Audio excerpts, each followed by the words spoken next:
The Warlord's really important because it established the name of Michael Hoy.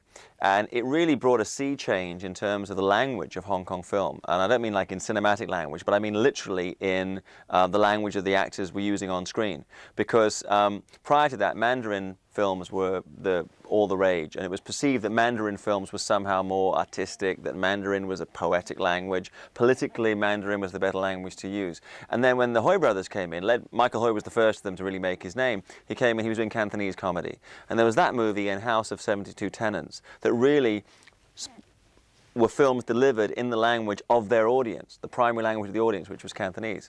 And also, it really created this kind of very deadpan, rather dark comedy style, which I think is very much a forebear of what Stephen Chow or Chow Sing-chi is doing now with his movies. So it's important in that regard as well. And of course, from doing that film, Michael Hoy never really was prolific at Shaw's, but was pulled away to Golden Harvest and became the major money earner at Golden Harvest with Private Eyes, the Mr. Boo series. And his brother Sam came out, his brother Ricky came out, and they had their TV series. And they really were, I mean, their name has kind of faded away internationally over the years. But I mean, they were guys who really were at the forefront of the Cantonese comedy boom.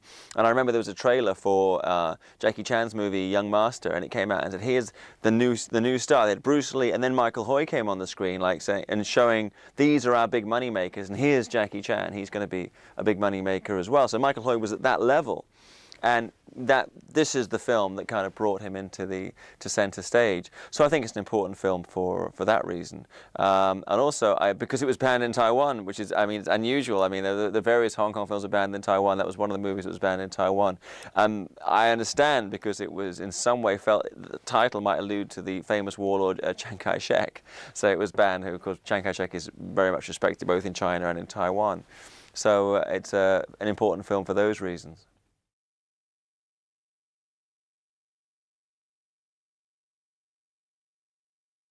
Well, Li Han-shang, I think, is a director who's up there with King Hu, and he's kind of been eclipsed a little by the reputation of King Hu as a director of dramatic films. He was a big drama filmmaker of these big epic spectaculars, and he had a great vision as a filmmaker, which is something that influenced King Hu and some of the other filmmakers that he was working with at the time, who was his good friend. Li Han-shang and King Hu were good friends. I think there was like a cross-influence in terms of trying to outdo each other or exchanging ideas. So I think I put him on the same level as King Hu, but he's somebody, you know, who didn't really make films that crossed over internationally. King Hu had the great success at Cannes with A Touch of Zen, and Li Han-shang never really had an equivalent film.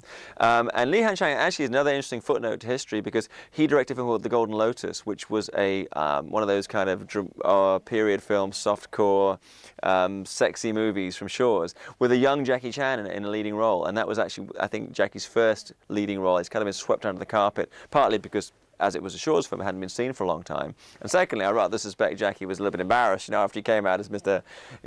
Clean, squeaky clean, you know, spokesman, man of the people, that he did this film early in his career. But you see a very young Jackie in Golden Lotus, which is directed by Li Han-shang. So if for no other reason than that, he's important. But joking aside, I think he's a kind of a fellow stature, of the same stature as King Hu, and should be respected as a great director of those kind of period historical dramas, which Shaw Brothers did so well in this era.